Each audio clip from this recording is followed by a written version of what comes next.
knocks on the door. I go, come in. He comes in. I come out of the bathroom. I grab him. Our colleagues bust in from the next door room. And I said, did you really think I was so fucking stupid that I didn't know that you were a double agent this whole time? He had been ordered to shoot me in the next meeting. I spent a lot of time thinking about Israel, but I thought maybe, is it possible that I'm over-focusing on them? You're not over-focusing. The Israelis really believe that they're alone in the world, even though they're not. They treat everybody else with disrespect. If any other country, if Chinese flags are planted outside of a lot of politicians' doors, if Russia, any one of those countries, you would say it's pretty easy to say that that is one, weird, and two, it's weird. Concerning. Josh Shapiro, the governor of Pennsylvania, served in the military, the Israeli military, not the American military.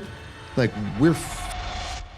Boy, do we have an episode for you today. My mission is to talk with one-of-one characters walking this planet, and the guy that we are having a podcast interview with is John Kiriakou, the ex-CIA agent, the guy that blew the whistle on the torture program that the CIA was running, and guess what? He was the only one to go to jail from exposing that information as a whistleblower. This is a guy with extensive experience running in the CIA overseas in the Middle East. He speaks very bravely and boldly about Israel, their influence on us, and also how it is working with Mossad from personal experience. This guy has stories for days, and this is just a treat to listen to. So whether you're working in an office, doing chores at your house, kick back, relax, and listen to John Kiriakou tell his stories. By the way, we had a problem with the sun creeping onto his face about 20-30 minutes into the episode. Apologize about that. Sometimes you gotta contend with the room that you're in, but man, this guy is an absolute treat to listen to, and I hope you enjoy. But first, folks, a quick word from the sponsor of today's episode. Folks, if you are a small business owner, you know perfectly well the challenges and responsibilities that comes with that job. Some days you're accounting, some days you gotta be a website builder, other days you gotta know about inventory. It is a lot to handle. Luckily, there is Odoo. Odoo is a one-stop shop platform for optimizing your business. Let me highlight two tools on their platform that can help you immensely. First is a CRM. You can build a custom CRM on Odoo that can help keep track of your current clients and also your hottest prospects you want to chase. Another important tool Odoo has is their expense tracker. As a business owner, you need to know your overhead, and with them, I can log my flights, my travel, my Airbnbs, all in one place, which is really helpful. And a cool thing about working with Odoo is that the first application you build on their platform is free. So you really get to test it and then pick the plan that is right for your business. Use my link in the description or pinned comment to start using Odoo, because the truth is, it's your responsibility as a business owner to make sure things are running smooth. Thank you to Odoo, and now back to the episode.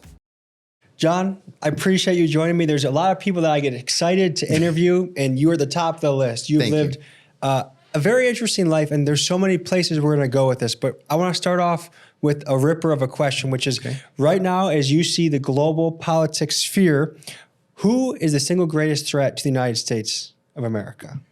I think over the long term, it's got to be China for a bunch of different reasons. Number one, they are an economic powerhouse. There's no stopping them for a couple of reasons.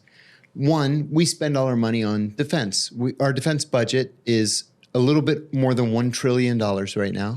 That's bigger than the next 8 largest countries combined, because we've taken on this role as the world's policeman. So the Chinese aren't spending that kind of money on defense. Instead, they spend it on development. And they go around the world and they buy airports and ports, and they build interstate highway systems, and they build hospitals, and they build bridges, and they instill this goodwill toward China from the locals in these different countries. It's called, in part, the Belt and Road Initiative. And, you know, we send battleships around the world and threaten people to do what we want or what some of our friends want. And the Chinese just sit back and wait for us to destroy ourselves. That's one thing. The second reason that the Chinese are, I think, our most serious threat is that they're very, very good spies. Whether it's stealing intellectual property to make knockoffs of important brands, or it is stealing technology, which they do each and every day all across the United States. They collect this information right under our noses, and there's almost nothing we can do about it. I've been studying a lot of how they're progressing, just what the state of their manufacturing is, how competitive it is. And I guess I was thinking a lot about I've been focusing a lot of attention on Israel lately. They've just been there's only so many issues you can focus on at once. And to me, what they're doing in the West Bank, what they've done in Gaza, and how they're influencing American politics, I spent a lot of time thinking about Israel. But I thought maybe, is it possible that I'm over-focusing on them? You're not over-focusing. This is a problem with American foreign policy right now, is it's not really American foreign policy. In many cases, it's Israeli foreign policy that's been imposed on the United States. For example, Iran is not a direct threat to the United States. It's just not. Even if the Iranians had a nuclear weapon, which they don't, we know that because the CIA has told us in 2 different national intelligence estimates that the Iranians not only don't have a nuclear bomb, they don't have a nuclear weapons program. So why would we want to bomb Iran? Why would we send 2 carrier battle groups to the Persian Gulf? Because the Israelis asked us to. Well, as we speak right now, Trump has sent a beautiful armada to surround Iran. I thought that the attack would have already happened by now. Some of the reports that I read said that it was imminent. What's your pulse on the situation right now? We cannot launch an attack on a country of 92 million people with 1 aircraft carrier battle group.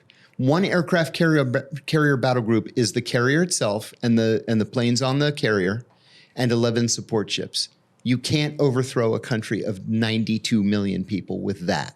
So we've sent a second carrier battle group. Well, we haven't even sent it where the president's thinking about sending it. It's off the coast of Norfolk, Virginia right now. It would take weeks to get there.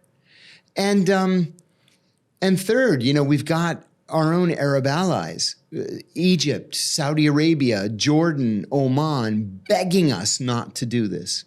So we had the first round of talks with the Iranians hosted by the Omani government last week. Just the first round. We did not meet directly with the Iranians. We were in one room, the Iranians were in another room, and the Omani foreign minister was just shuttling between the 2 rooms. Why do you think it was set up like that? Because we refused to meet directly with the Iranians. Because? That's just the policy. Do you think that's because of Israeli influence? Absolutely, 100%. And the guy is in town right now, Benjamin Netanyahu. He's been prolifically visiting the White House. I guess a lot of people let me interrupt you. Yeah. You're right. He's been prolific in his visits to the White House. Donald Trump has been president for, 13 months. This is Netanyahu's 7th visit to Washington in the last 13 months. Which goes back to my point. Like, why Iran is no threat to us. It's a threat to Israel, maybe, but maybe it's because Israel's a threat to Iran. So why do we have to go talk to the Iranians and say no nuclear program, no missile program whatsoever, which is ludicrous. No country on earth would agree to something like that. And you're not allowed to support your friends and allies in the region. Yemen, Hezbollah, whomever else, Hamas, whomever. Why would we carry Israel's water like that? Why don't the Israelis do it? Well, Israel supported us a lot in the past. They had a lot of troops come fight for us in Afghanistan. Exactly. Right? Yeah. Because they're our greatest ally. Right. So what is it though? I mean, because it's almost like politicians are afraid to talk about it.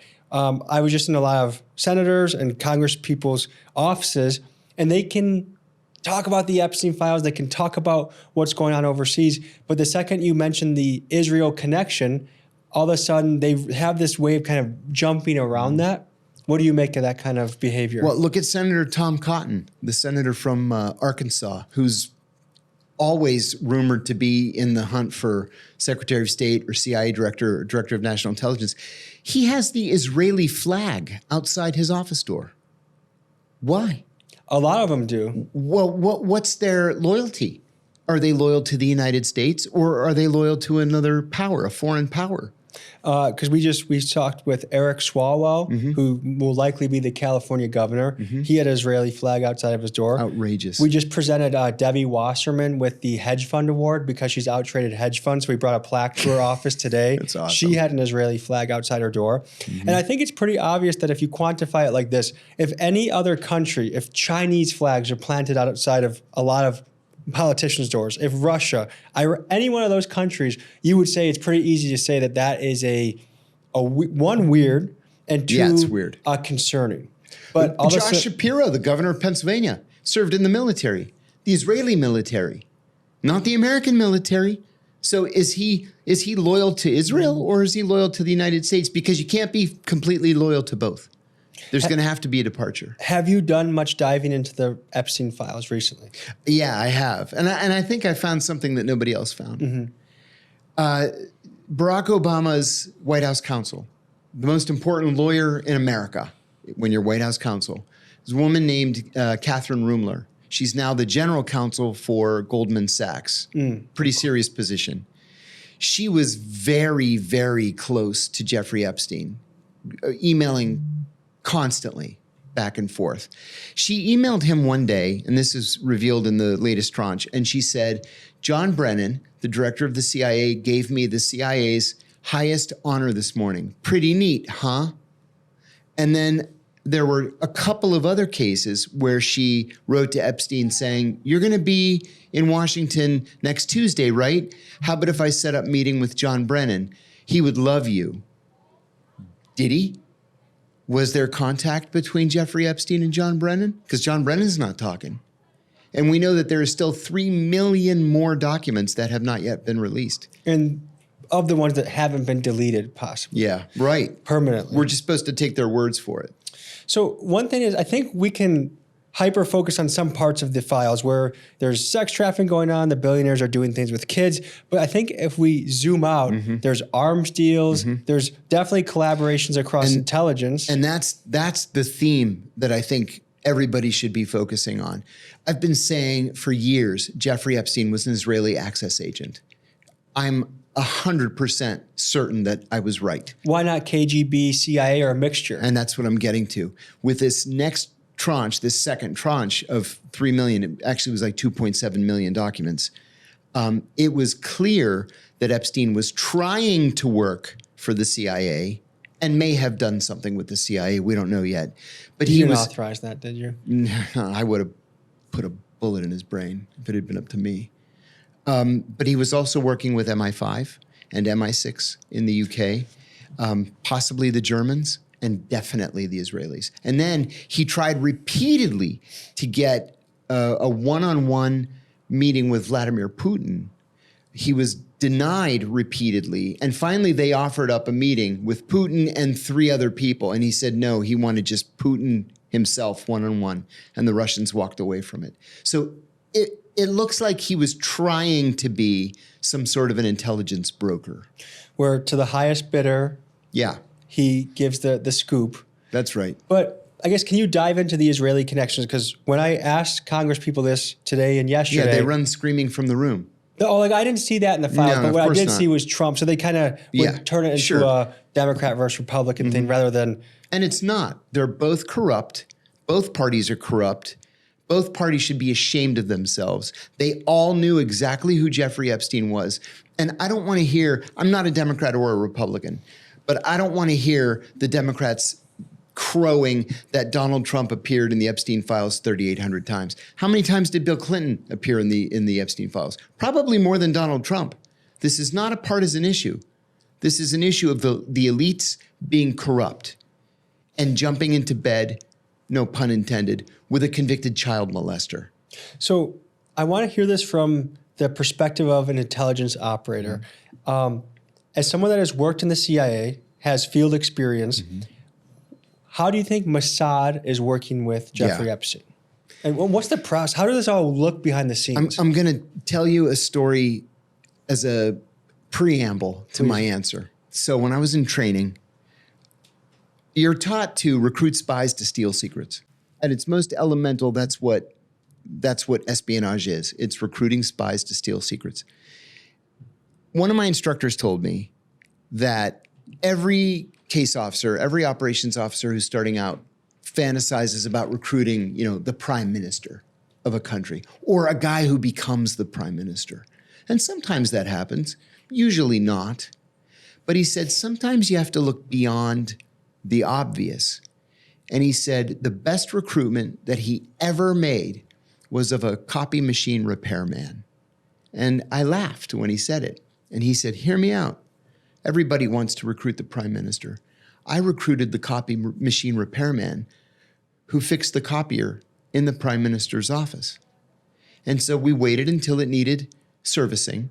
And when it needed servicing, he went in there to service it, and he installed a device so that every time somebody made a copy on the machine, it would transmit a copy to CIA headquarters. He said, I essentially did recruit the prime minister because we got literally everything that the prime minister got. Well, if you're the Israeli intelligence service, the Mossad, you're not going to recruit Bill Clinton or Bill Gates or Prince Andrew or any of these other, giants of Western politics. So you do the next best thing. You recruit the guy who has access to them, and you give him plenty of money. So he has his own island. He has the widest townhouse in Manhattan. He throws the most lavish parties. And while you're at it, have him add some 14, 15, 16-year-old girls to the mix who can give massages to these broken down old men, plenty of alcohol, and then you put hidden cameras and hidden microphones in every single room, including the bathrooms, which we now know is what he did. So you don't need to recruit Bill Clinton or Bill Gates. You essentially have recruited them in that everything that you might need, you can get from Epstein. That's what Epstein did. I saw a recent drop that, we've known for months now that Ed Barak we kind of had a monthly check-in with Epstein at his Manhattan place, but then also a spy by the name of Yoni Koren. Are you familiar with this? I don't know him. He also would pay visits. And so I guess it seems like the Israeli ties are pretty firm. I mean, he also introduced Benjamin Netanyahu to Chase Bank for relations. But how do you conclude? What are the other details you say that makes it conclusively Mossad? And also, how do you think they approached him? How do you think they worked with him? How does that look from an intelligence operator perspective? Well, the circumstantial evidence is convincing. Peter Mandelson, the former British ambassador to the United States, who claimed at first that he had never met Epstein. Then he said, well, yeah, I may have met him once. I think it was at a party. And then was shown a picture of himself in his underwear with a 16-year-old girl on Epstein's island. Said, okay, all right, you got me. All right. We know that Mandelson gave Epstein classified documents from the UK's defense ministry. We learned just a few days ago that former Prince Andrew also gave Epstein classified documents from the defense ministry. We also know that the Israelis spy on the US and the UK. So why would Epstein be collecting classified defense documents? The last time an Israeli spy in the United States was caught was Jonathan Pollard, right? Jonathan Pollard ended up getting 30 years in prison, of which he did all 30 years. What was he spying on? He was spying on the Pentagon.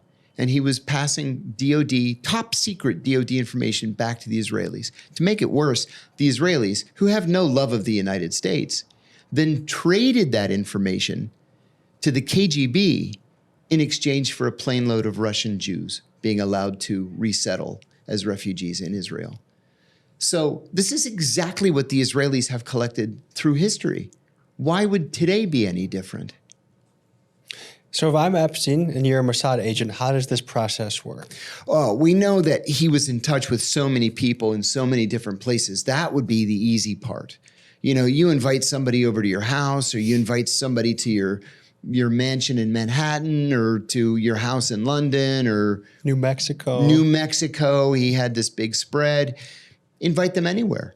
Call it a dinner party, or a Super Bowl watch party. Call it whatever you want. Just pass the information. Now, if the Israelis wanted to be a little bit more clandestine about it, they could do what they do normally and have what's called non-personal communications. So let's say you've got a chest of drawers over here.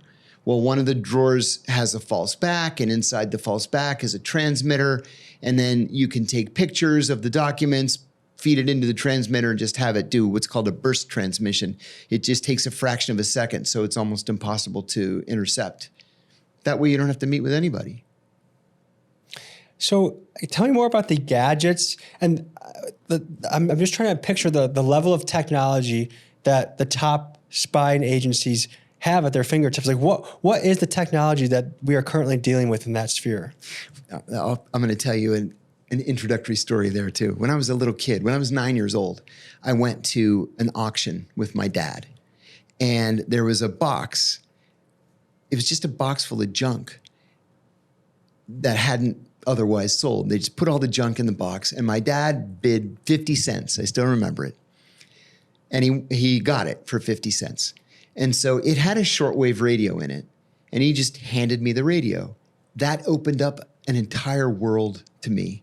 And I told him and my mother when I was 9 that I wanted to be a spy when I grew up, because I'm listening to Radio Moscow, Radio Havana, Cuba, BBC, transmissions from all over the world. Well, when you're slowly scrolling through the dial in the middle of the night, because it's hard to pick up stations during the day, every once in a while I would come upon a transmission, and it would be a man's voice just saying 8, 3, 6, 9, 1. And I'm like, what is this?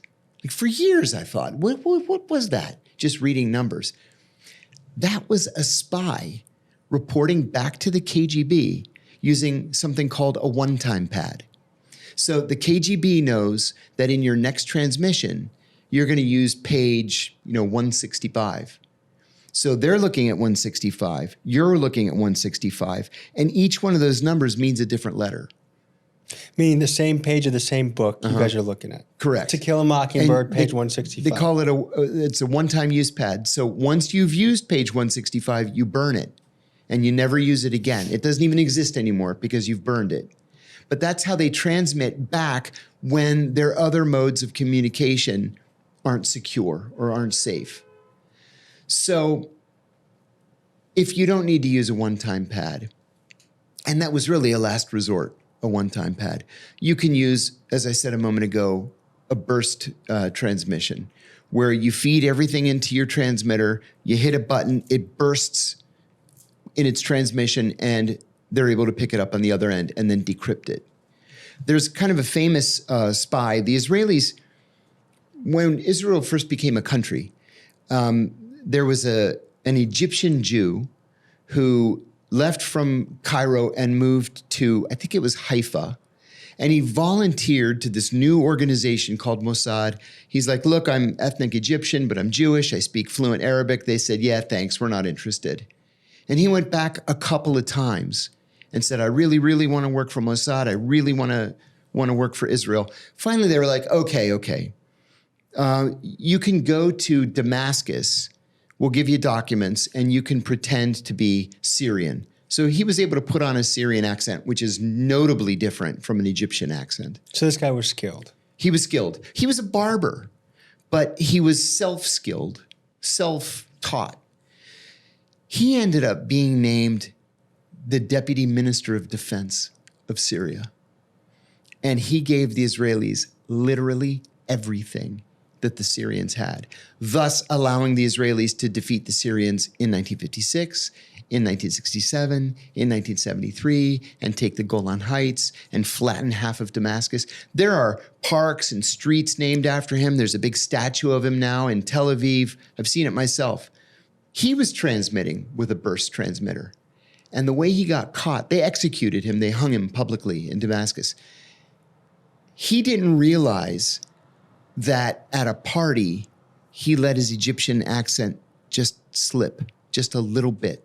And somebody that was at the party thought, I thought he was Syrian. That sounded like an Egyptian accent. And they told the Syrians, and the Syrians asked the KGB for help.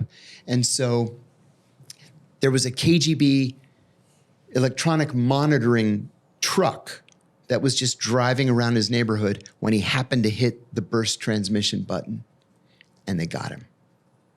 So there are other ways you can do. I mentioned it's something called non-personal communication. Let's say you've got a package of documents and you don't want to take the risk of a burst transmission. And you certainly can't take the risk of meeting somebody in person, right? Because Maybe you're under surveillance or they're under surveillance. So you take your package, you put it in something called a CD, what the heck does CD? A concealment device. It could be something that looks like a rock, but really it's hollow. I once used a dead rat. A friend of mine had gutted this dead rat, and we just stuffed documents inside it, left it on the side of the road. Nobody's going to touch a dead rat. Nobody. But then what you do is you pick up the rat, you take it back to the office, you open up the rat, you pull the documents out. One friend of mine actually put a little piece of microfilm in a used condom and threw it in the side of the road. Nobody's going to touch a used condom. Nobody. But all the secrets were in there. And so what you do is you drive around for 2 or 3 hours to make sure that you're not being followed. When you're sure you're not followed, you drop it, in the pre-planned place. And then you go another 2 or 3 hours driving like this to another place where you just take a piece of chalk and put an X on the wall or on the side of a mailbox or whatever. So that when the person that you need to drop the information to sees the mark, he knows that the documents are in the other location, in the rat or in the condom or in the rock. And then he does a 2 or 3 hour route to go pick up the thing. And how do you make sure that you're not being followed? Oh, there's a lot of training. I'm going to blow my own horn. I wrote a book called The CIA Insider's Guide to Surveillance and Surveillance Detection. I was a surveillance detection instructor at the CIA. And then I do private surveillance training as well. If you're let's say you're a corporate CEO or a journalist for that matter, and you want to make sure that you're not being followed. Maybe it's carjackers or terrorists or the FBI for that matter. You want to make sure you're not being followed. So you do what's called a surveillance detection route, an SDR, in 4 phases. The first phase is called the red phase, right? So we're on a main street here in Washington, D.C. right now. That's called a red road. So if I go outside and I start walking down the street, it is utterly impossible for me to know if I'm being followed or not. But if I'm familiar with the neighborhood, let's say I live in the neighborhood or I work in the neighborhood, it would not be alerting, it would not be unusual for me to get off this main road and start cutting through the neighborhood. That's called a black road. So I go from here, which is the kickoff point, and I want to I want to drag surveillance, let's say, if I have it, into the black area so I can spot them and make sure that I'm either clean or we call it clean or dirty. You either have surveillance or you don't have surveillance. So I don't want to be alerting. I don't want them to say, hey, he's doing a surveillance detection route. We should stay on him. He's probably a spy. So I would cut through the neighborhood, come out on the other side, and pick up my dry cleaning, let's say. And they'd say, oh, that's why he was cutting through the neighborhood. He was just going to the dry cleaners. Then I do a more provocative phase where I'll do something like a technique that's called stair stepping, where you go up a block, make a right, go 1 block, make a left, go a block, make a right, go a block. So it looks like a stair step on a map. Really what you're doing is every time you cross the street, you're going like this to make sure you're not going to be hit by a car. Really, you're looking to see if anybody's following you. Or you can window shop, and you're not really looking in the window. You're looking at the reflection in the window to see if there's anybody across the street who has stopped to watch you look at the window. Then you stop at, let's say there's a hardware store and you buy a package of screws or picture hangers or something. So they say, oh, okay, no, he was just going to the hardware store. And then you do the most provocative phase, where in this final phase, and you only do this if you're pretty sure you're clean, you don't have any surveillance. You'll go up half a block, turn around and walk right back to the place where you started. And then you'll walk up to somebody's porch and then come back down and, where none of this stuff makes any sense. That's just the final phase to make sure you're 100% sure that you're not being followed. And then from there, you go the next block or 2 blocks to your meeting spot or to your pickup spot. I'm curious about this then. Are there parts of your career where you knew you were getting followed and you had to deal with that regularly. Tell me about that. Yeah, if you're being followed, and it can happen in any country at all, if you're being followed and you notice you're being followed, after that second stop, you just turn around and go home. And I'll give you an example. I served for 2 years in Bahrain. Bahrain is a very, very friendly, close ally of the United States. It's the location of the headquarters of the U.S. Navy's Fifth Fleet, right? But you never know who's going to be watching. Maybe it's the Russians that are following me, or the Iranians for that matter, or some terrorist group. You don't know. It doesn't have to be the government. But in any event, we're taught in training that if you are being followed, you just end things at that second stop and you turn around and you go home, which is what I did. A couple of weeks after I arrived in Bahrain, the political officer cycled out and a new political officer came in, and she was terrible. So she had come to Bahrain from Romania, and she had no experience in the Middle East. And so they didn't know if she was a legit State Department officer or not. And she was a legit State Department officer. But they put surveillance on her one night after work just to see what she was going to do. She immediately spotted the surveillance. So she came in the next morning and she said, "Have you been under surveillance since you were here?" I said, once. They were just probably curious to see what I was going to do. And I went to the store and then I went home. "But I've never been under surveillance since then," I said. "How about you?" She said, "I was under surveillance last night." I said, "Yeah, what'd you do?"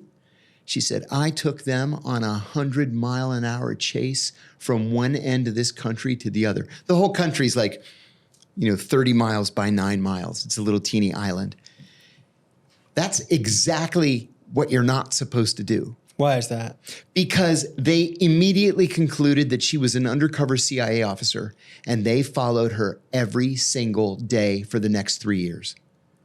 And then I was actually going out meeting, sensitive people because I was the human rights officer. So I was meeting with opposition figures. They never bothered me a single time. And because they didn't suspect you in the first place? Because they did follow me, and I went to the grocery store, and I went to the hardware store, and I picked up my dry cleaning. And But if they're following her and you go to the same office as her every day. Yeah, but there are a lot of people that work in that embassy. 100 people worked in that embassy. Can't follow 100 people. And you're not going to follow the admin officer. You're not going to follow the ambassador. Everything he does is on the front page of the paper anyway. So you're going to see who's working for him. What year was your last year in the field, or I guess in the CIA? My last year in the CIA and the field was 2004. Okay. So what was the level of technology then? What were some of the devices or things that would... Oh, it's a totally different classified? world now. Some of it's classified. It's a totally, completely different world now. Technology just improves exponentially. When I was there, one of the things that was a surprise to me was that most of the technology that we used, like in operations, we would just buy commercially. Like today you can get most of it on Amazon. Little listening devices and little hidden cameras. They make cameras like this big now. Really? Oh, yeah. Because I've been trying to investigate different churches and cults and try and go in there with hidden cameras. Yeah. I have to ask your recommendation after this. The camera pen. Yeah, they're all different kinds of things. You can buy beacons, tracking devices, all kinds of stuff online. But my bosses told me at the time that it's so much faster, easier, and cheaper just to buy it commercially than it is to reinvent the wheel. There used to be this store in London called the Spy Shop. There was one in New York. There was briefly one in Washington, but it was headquartered in London. And so every time I'd go to London, I'd go to the Spy Shop and just see what kind of gadgets they had for sale. And any Joe off the street could walk in and buy stuff. Who was the primary buyer from that shop? Was it regular citizens for fun? Yeah, it was mostly regular citizens for fun. There were a lot of private investigators that used to buy there. In fact, I had a friend, Glenn. Glenn worked at a hedge fund in New York. He was always fascinated with Spycraft all of his life. And he actually left Wall Street to open up his own spy shop where he just sold gear. Where he made his money was on like home security systems and hidden cameras and stuff like that. He ended up making a handsome living for himself. Do you have any idea what is currently available right now out in the field from a technological standpoint? I don't. I've been out for quite some time now. I will say technology has moved so quickly, I don't have any idea how undercover CIA operatives cross borders or pass through airports with facial recognition software the way it is and AI. I can't even imagine how they do it successfully.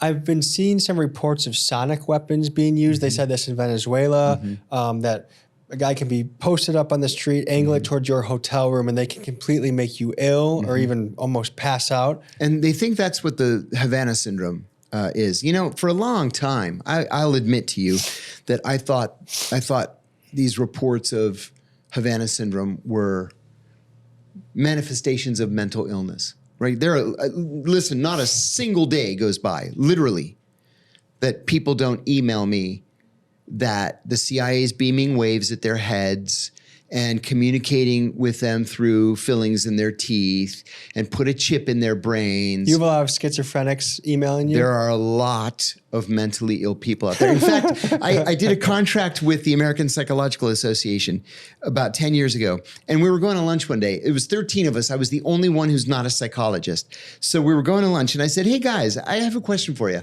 I said, not a single day goes by that I don't get these emails from people, and I told them what I just told you.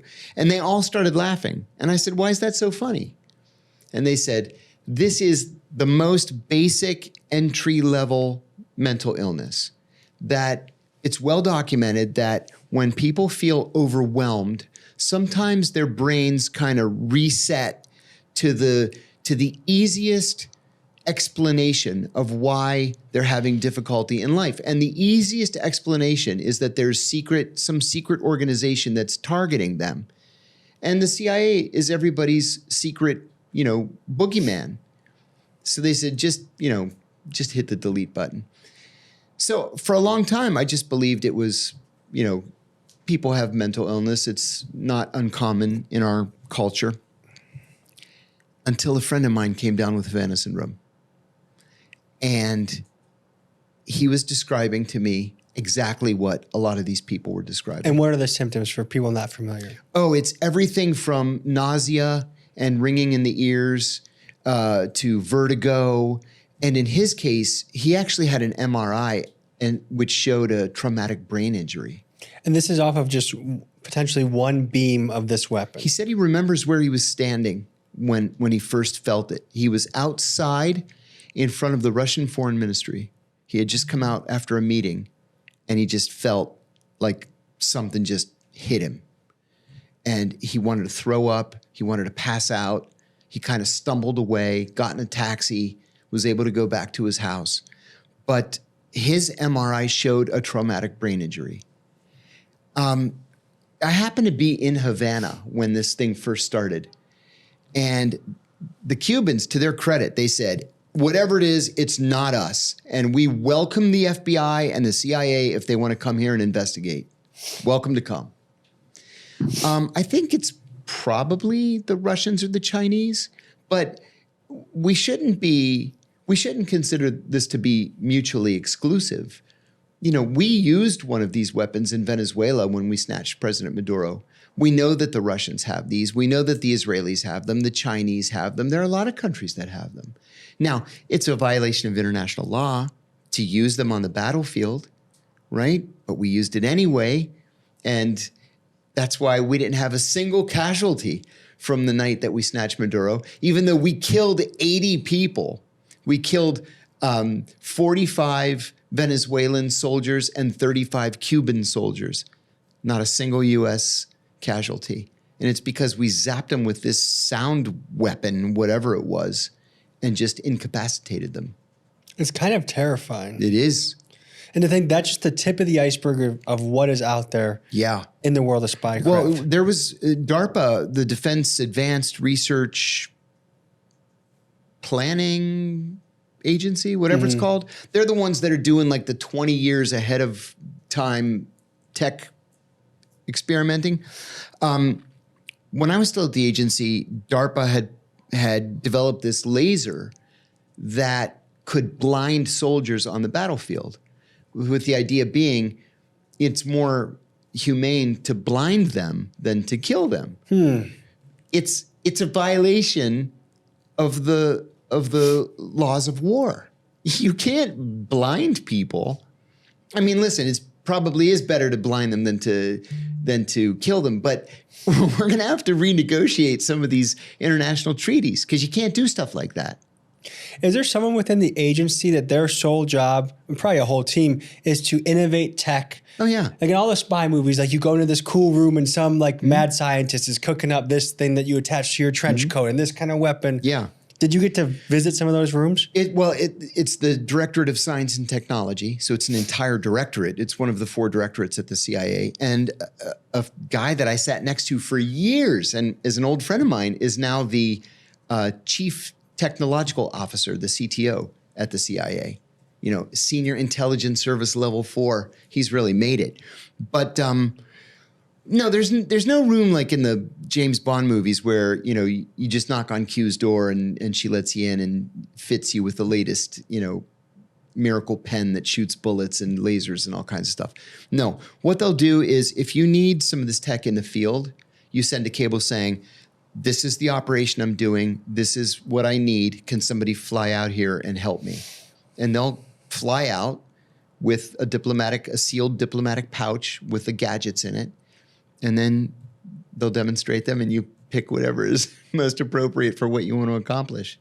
And did you go through an experience like that where you got to pick through gadgets? I was chief of counterterrorism operations in Pakistan after 9/11.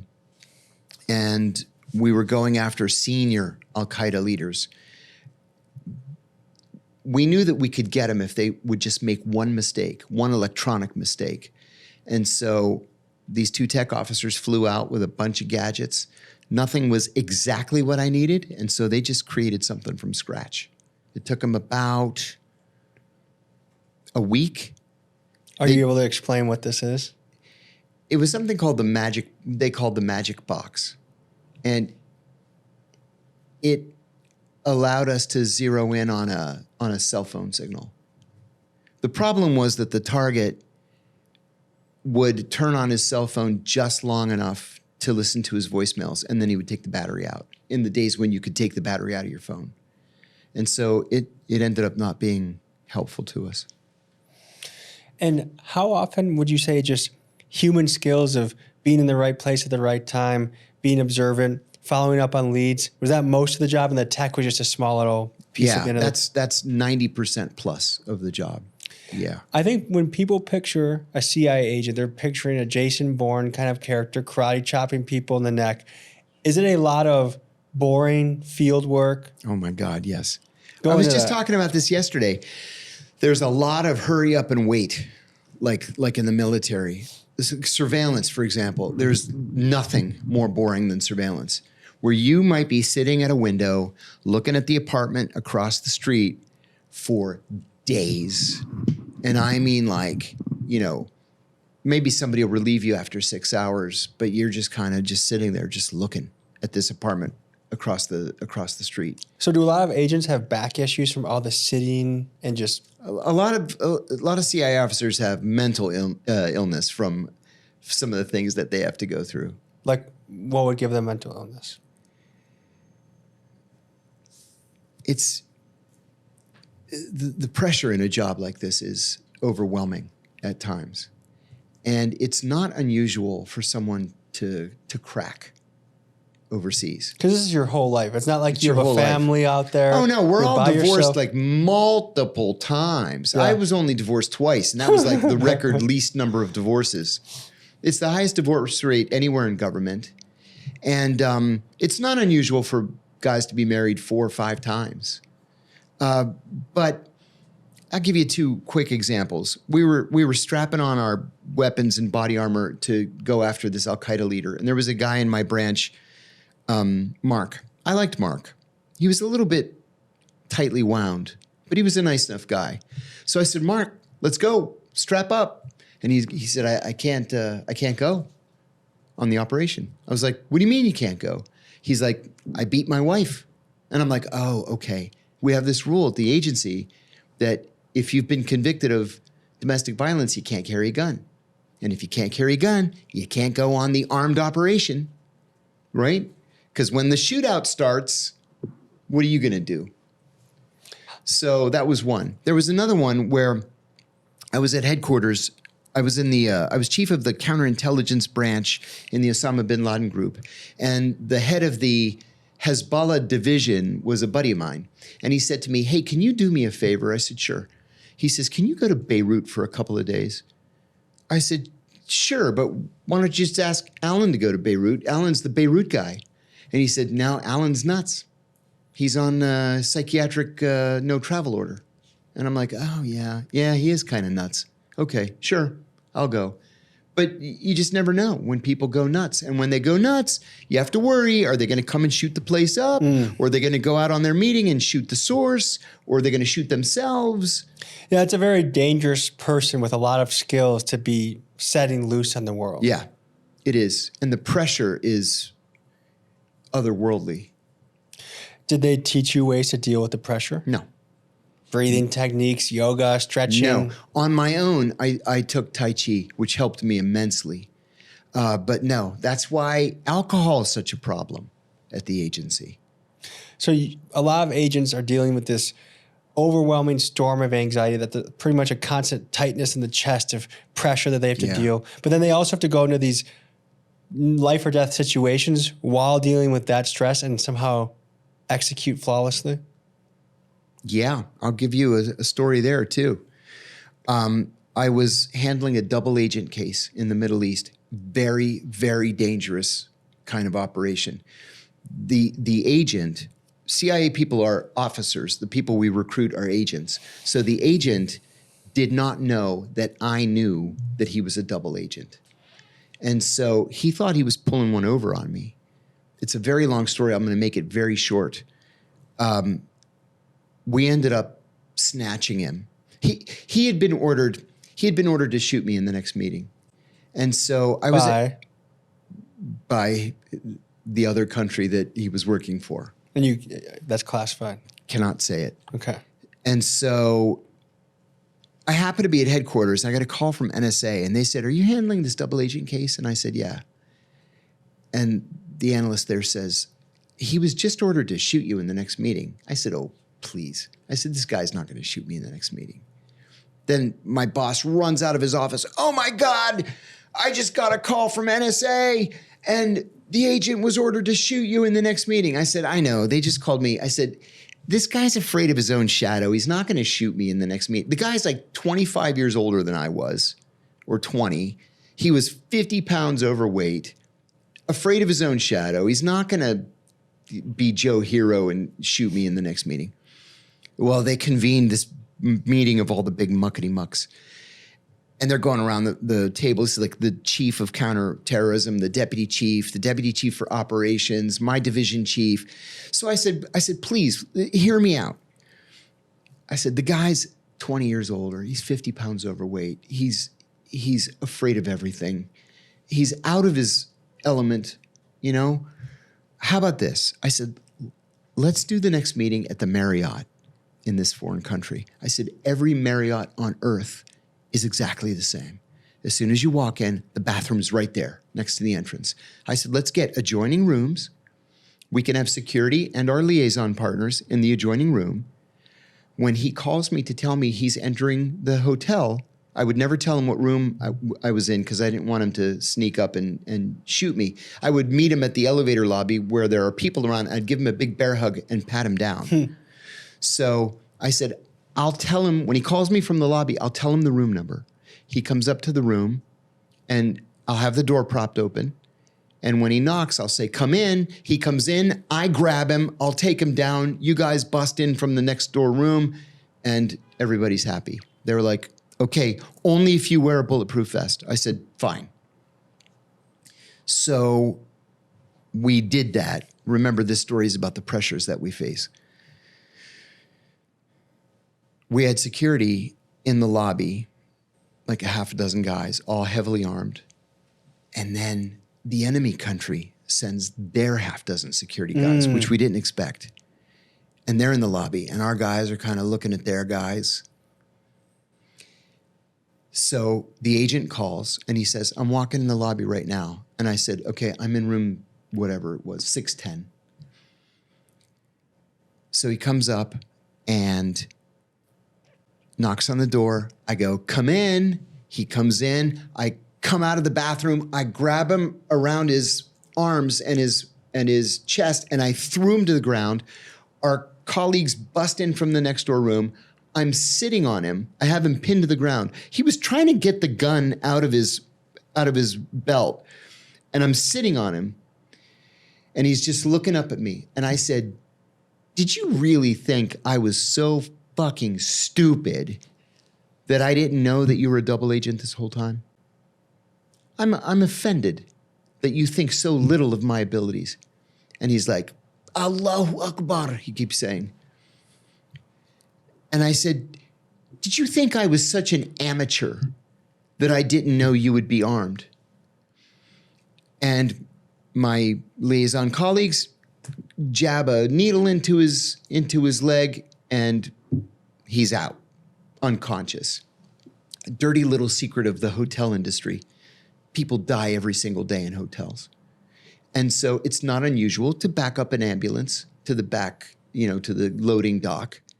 And we put him on a gurney, covered up like he was dead, put him in the ambulance, and we took him to the intelligence service headquarters. When he woke up 2 hours later, he's tied to a chair. Zip tied. Mm-hmm. It's a very uncomfortable position to be in. Very uncomfortable. And my liaison colleagues are beating the shit out of him. So I said, look, we can make this easy. We know who you are. We know what group that you're the head of. We want to know where your weapons cache is.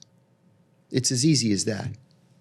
And he's like, I'll never tell you. I'll never tell you. This went on for hours. Finally, I said, guys, I got to go to a wedding. Let's wrap this up. They were just beating the shit out of him. But I went to the wedding. And it was a wedding of the Crown Prince's fourth son. And so I get there, and the Crown Prince's eldest son was sitting next to me. He and I really hit it off. He's sitting next to me, and he says, so what's your day been like? I said, a little bit of this, little bit of that. I went to the bazaar to buy some souvenirs for my kids, but it's kind of a normal day. There was a lot on my mind that day. And as soon as that reception was over, I had to go back to the intelligence service headquarters to resume the interrogation. And I'll tell you, at about 2 o'clock in the morning, we had their entire weapons cache. Everything. Was it just from a standard beating continuing, or did you have to change tactics? Oh no, I ran into one of the agency guys years later. Let's see. So this was in like early 2001. I'm going to say in like 2007, I ran into him at the mall in Tyson's Corner. And I said, whatever happened to that guy? And he goes, oh, he's still in prison. He'll die in prison. He's never going to get out. And I said, good. He needs to be in prison. The conditions that a caught spy must face, I just can't even imagine how awful. I want to ask you about your experience, because you were kind of in the right place at the right time for the global war on terror. Mm-hmm. And Americans got the narrative that we were liberating people and fighting terrorism. Yeah. How has that shifted your global perspective, or how the American media tells us things? I guess, do you feel like you were truly fighting terrorism? For a while, sure. 9/11 impacted me like it impacted everybody. I was in the building that day. The Pentagon? The CIA's headquarters. We had to evacuate. We were ordered to evacuate twice before anybody left. I was able to drive halfway home, and then I had to abandon my car on the side of the road because it was just dust. No, it was just chaos. It was like that movie World War Z, where it's just chaos and everybody has to just get out of their cars and run for their lives. I got up to the Teddy Roosevelt Bridge. I lived right near the bridge. So I was 7 miles from CIA headquarters. I got about 3.5 miles and then just abandoned my car and had to walk the rest of the way. When I got to the Teddy Roosevelt Bridge, I saw the Deputy National Security Advisor, and he had no shoes. And I thought, oh my God, he's the Deputy National Security Advisor. He's the guy that's supposed to be protecting us today. And he was so frightened that he ran from the White House with no shoes. Like, we're fucked. So I met up with my girlfriend. She later became my wife. She was also a CIA officer. At my apartment, we went to the roof. We watched the Pentagon burn for a while. And then I said, finally, this is ridiculous. We have to go back to work. So we walked back to my car. I drove across the grassy median, drove back to headquarters, and then I didn't leave for 4 days. I just slept under the desk.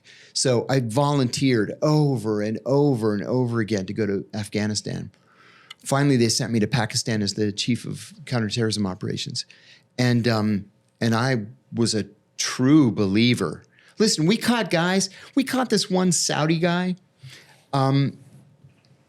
Well, let me back up. Very quickly, we filled the Rawalpindi jail. Every Al-Qaeda operative that we caught, we would put in the Rawalpindi jail. Rawalpindi is a huge city that's grown so big that it's kind of connected itself to Islamabad, the capital of Pakistan. And Rawalpindi is where the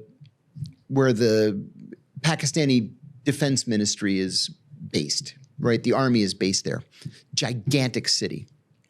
So the Pax came to me and said, look, the jail's full. You got to do something with all these prisoners. We can't hold anymore.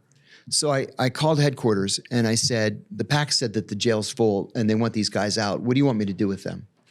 And they said, put them on a C-12 cargo plane and send them to Guantanamo. And I said, Guantanamo, Cuba?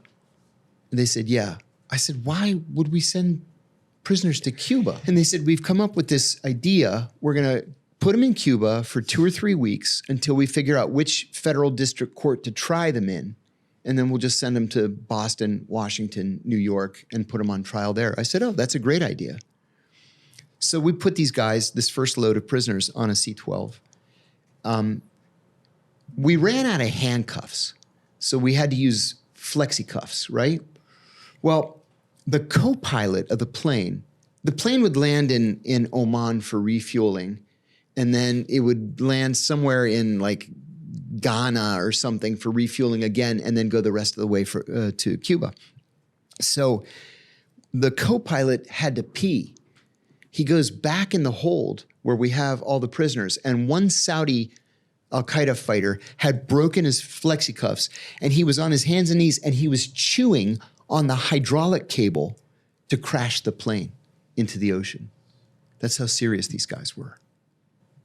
You almost have to admire in a weird, sick way how dedicated some of these guys are. I've said this before, they hate us more than they love life itself. And you have to appreciate that to really understand what you're up against. Do you think America created these people by how we our foreign policy? Yes. I mean, if we had just been better to people overseas, I guess I don't feel like a terrorist is born in a vacuum. Would you agree with that? That's absolutely true. So Abu Zubaydah was the first high-value target that we captured. Highest ranking terrorist captured in American history, CIA history. Up to 9/11 mastermind. Up to that point. We thought he was the 9/11 mastermind. He was not.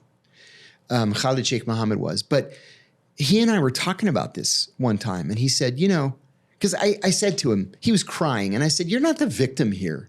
There were 50,000 people in those towers. What did you think we were going to do? Did you think we wouldn't try to hunt you down to capture you or to capture bin Laden or kill him? And he said, I never wanted to attack the United States. I wanted to attack Israel. And he said, I never had anything against the United States until I saw a video of an Israeli soldier with his boot on the neck of a Palestinian grandmother. How are you going to argue with that? These are the type of images that I've actually been cataloging on my phone. On my Instagram feed, when I see an example of Israeli brutality in the West Bank or Gaza or a lot of places nowadays, I save it into my Israeli atrocity reel. And I guess it makes me wonder, what is your take on Hamas? Are they freedom fighters? Are they terrorists? Or is there a yin and yang to what they do? That's actually a tough question. For many, many years from the founding of Hamas, I believed Hamas to be freedom fighters, not a terrorist group. I took exception with October 7th. They killed a lot of civilians on October 7th. If you're going to attack an Israeli, arms depot or a base or a police station, I fully understand. Killing it's a terrible thing, but I understand the liberation aspect. It's people in the field, warrior against warrior, That's not right. innocent. That's right. But a pop music concert and you just kind of slaughter everybody. I just couldn't abide that. The Israelis, however, a viable policy cannot be to kill everybody. And that's what the Israeli policy is. And the Israelis, just in the last couple of weeks, have finally admitted that the numbers of Palestinian dead, as reported by the Palestinian Ministry of Health, which is run by Hamas, that those numbers are correct. The Israelis finally admitted that the numbers are correct. So after saying for months that was for Hamas a year and a numbers, half, anti-Semitic. Yeah, anti-Semitic, lies, propaganda. Oh, no, the numbers are correct. So officially, we're talking about something like 68 or 69,000 dead. Unofficially, it's probably closer to 200,000 dead because we don't have any idea how many bodies are still buried in the rubble. How many bodies got vaporized? How many bodies were vaporized? Breaking. That's exactly right. How many people were disappeared? How many people are rotting away, getting tortured in some prison right now that on the charge of throwing a rock? That's right. What got me interested in it, there was an Palestinian American dad whose boy got beaten to death, a Florida resident, in the West Bank by a mob of Israeli settlers. And then his nephew... I know what you're talking about. His nephew got taken to Israeli prison on the charge of throwing a rock, where he started out 110 pounds, 15 years old, spent his 16th birthday in Israeli prison, military prison, and lost 27 pounds, had scabies. And this type of stuff, even Mike Huckabee, who's one of the chief Zionists you can imagine. The worst of the worst. Even he added Israel on Twitter and said, this is a murder that we need to investigate. Someone needs to be held accountable. And of course, like most settler violence, no one gets charged with anything. No. And I guess this is my predicament that I'm in, and I'm curious, and from your side of working with Mossad agents, and I don't know how much IDF soldier contact you had, but I've interviewed a lot of IDF guys at this point, and some of them, I think, if we had to take the Israeli issue off the table, we'd actually be friends. We would agree on a lot of things. They're good guys, but when it comes to what Israel is doing, it's like we are living on opposite planets. Everything I say that I feel like it's on my phone. I see it. I see what's happening. They make you question your own reality and act like even just saying your reality of what you see is somehow hateful. But they've overplayed their hand since October 7th. You can only call so many people anti-Semitic, right? And you can only call so many people who are not anti-Semitic before the term loses all meaning. I said to Tucker Carlson recently, I said, the political director to the Israeli foreign minister wrote an article and called me noted anti-Semite John Kiriakou. I was offended. It's a badge of honor now, I think. Well, now it is. And he said, oh, that's nothing. He said, I'm anti-Semite of the year. And I said, okay, I feel better. How has it been dealing with Mossad? I guess, like, to me, my stereotype of it as an Israeli is a very belligerent. They try and steamroll you. You ask them one question, they go for 10 minutes in different directions. They change the game. Like, it's not Palestine, it's Judea and Samaria. Yeah. That's my experience with these guys. Yeah, they do that a lot. I only dealt with the Mossad once, and I was only 6 weeks into the job. 1990. They were so offensive and so aggressive that I went back to headquarters and I told my boss, never again. I will never work with the Israelis ever again. They weren't helpful. And I never did. Oh, they were hostile. They were actively hostile. And the one guy says to me, he has his glasses like this, and he's like, how do you spell your name? So because I was overt at the time, I spelled it for him. And he goes, you are Jewish? And I said, oh, don't you dare. I said, I am not recruitable. Don't even think about it. And then later on, colleagues of mine had very seriously negative experiences in Israel. And these are pro-Israel CIA officers, a married couple with whom I worked very, very closely.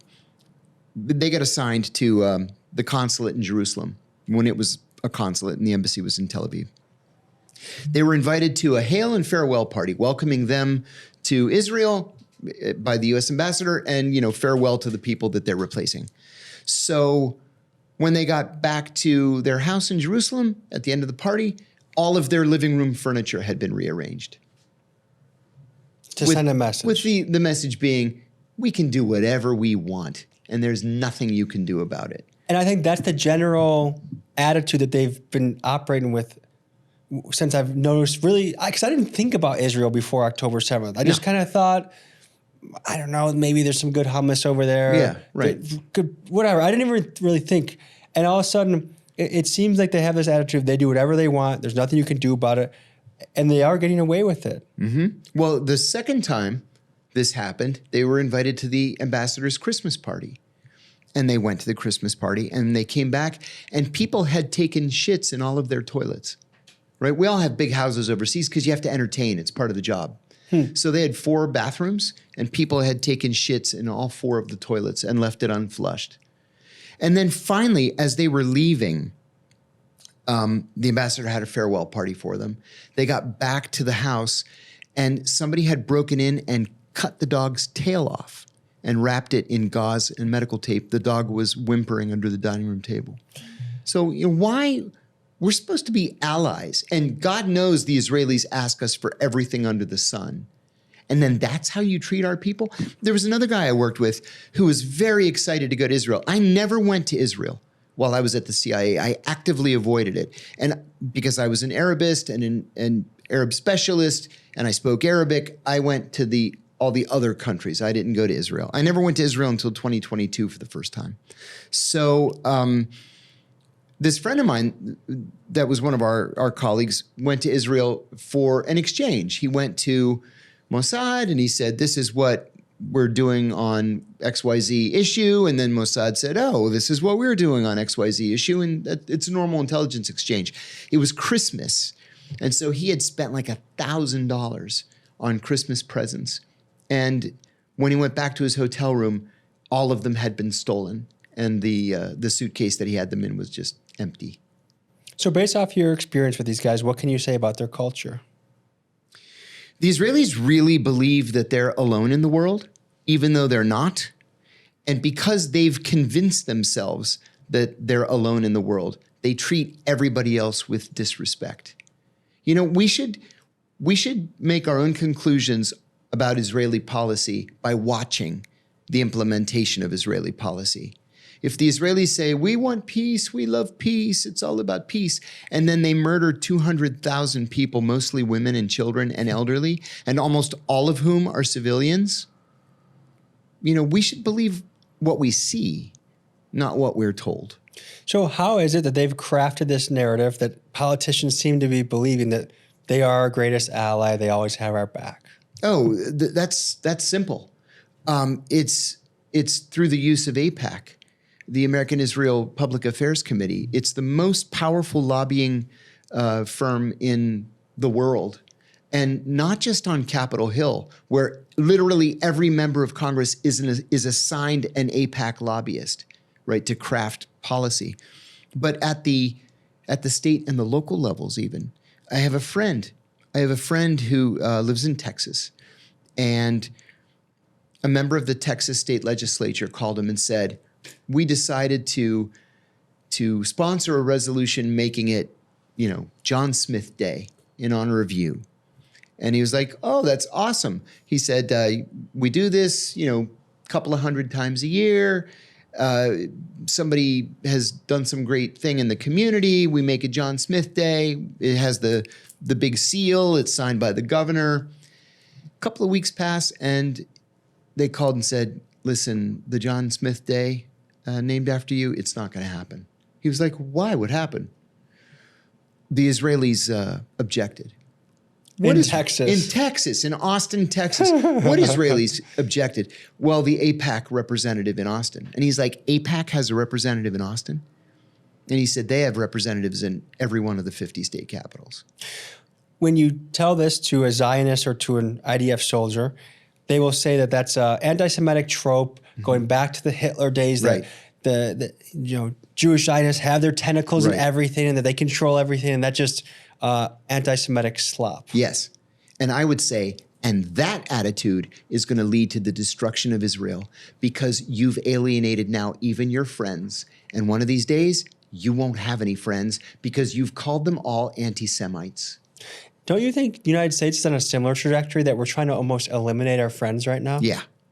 Yeah, like we're actively working to make it so that we have no friends. Yes. We're pushing people, like we're pushing Canada to trade with China. We're pushing Denmark. Europe. I mean, people that were always our buddies. Do you think this is a on purpose effort to weaken or collapse the American empire, or is this just serious miscalculations from the top? I think it's serious miscalculations from the top. Trump thought he really could do. throw his weight around, Yeah. thought that he could just play chicken with the economy to the point where everyone just goes to with what he's saying, but his bets are not paying off. You think that's what it is? I think that's what it is.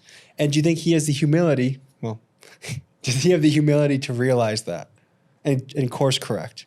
I don't think so. I think that he genuinely believes in his own personal strategy and in his abilities to best represent the country. And somebody asked him just a week or two ago who his closest advisors are. And he said he doesn't have any advisors. He just goes with his gut. And I think that's true. I think he was telling the truth. So when you calculate how things are reshifting right now, a lot of people are saying this is the dying breaths of the American empire. Do you think that's accurate? I do. If you just look at the defense budget vis-a-vis the national debt, we cannot afford, like literally we can't afford to keep this up indefinitely. It's untenable.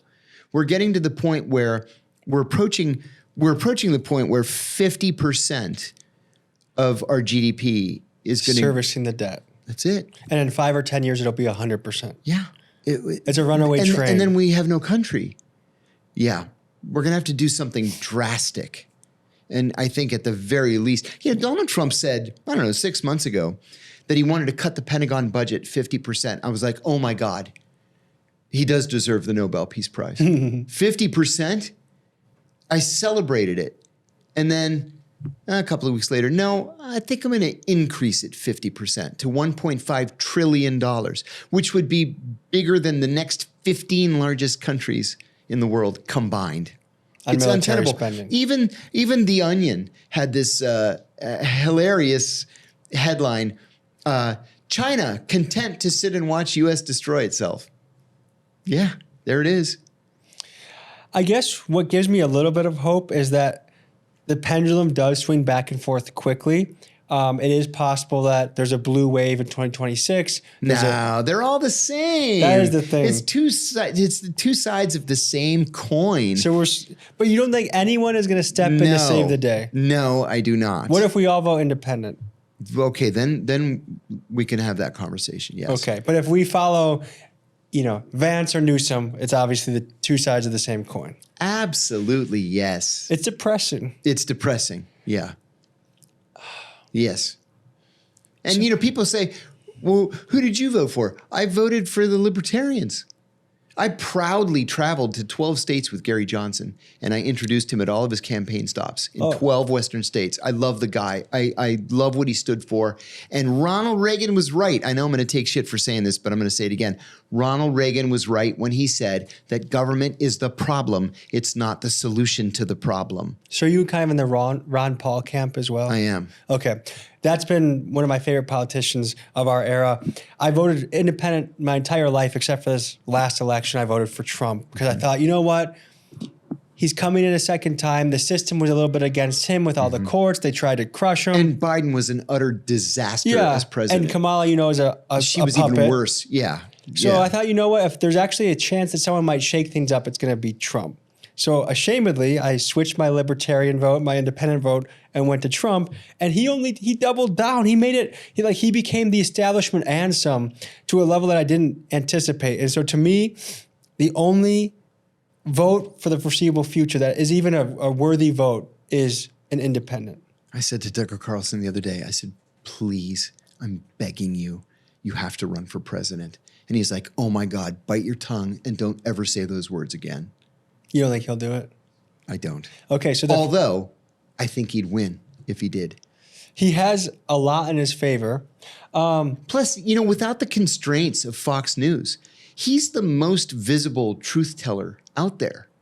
He really is. Do you think Dave Smith is VP? Why not? Mm-hmm. I have respect for him.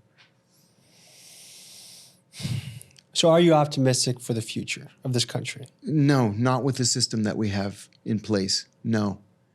Time was, in my lifetime, when the Democrats really were a progressive party. And now, it's all about the surveillance state. It's all about the Pentagon budget. There's just no difference between Democrats. I mean, there are little minor differences around the edges. Micro-culture war differences. Yes, exactly. That's the best way to say it. Micro-culture war differences. To give the illusion of opposition, exactly. But really they come hand in hand and skip down the street of everything that is against what the average American wants. That's right. Yes. Folks, I'm going to leave you with this message. I do think there is hope, and I do think we have to consider the power we have collectively. And I don't know if this means not paying taxes or maybe just amassing at the ballot box, but I don't think we should give our country, I don't think we should give up on it. No. It's too remarkable. I mean, it's worth fighting for. When you read the history of the founding fathers, you know that this is a special, special place. Mm-hmm. And there are people that throughout its history have really been, to me, inspiring, like Teddy Roosevelt. I would love to have a guy like him come along. Gosh, yeah. True principles, true determination to do what's good for the country. And so while it is depressing to look at what our leaders are doing and to know that no matter what happens in 2028, it's likely going to be the same story just as it has been the last few years. I don't know. Do we need a riot in the streets? Do we need to shake the trees? Yeah. Is there a viable way for us to change the trajectory? I'm one of those people who believes that we need to take to the streets. We need 1968 all over again. We really do.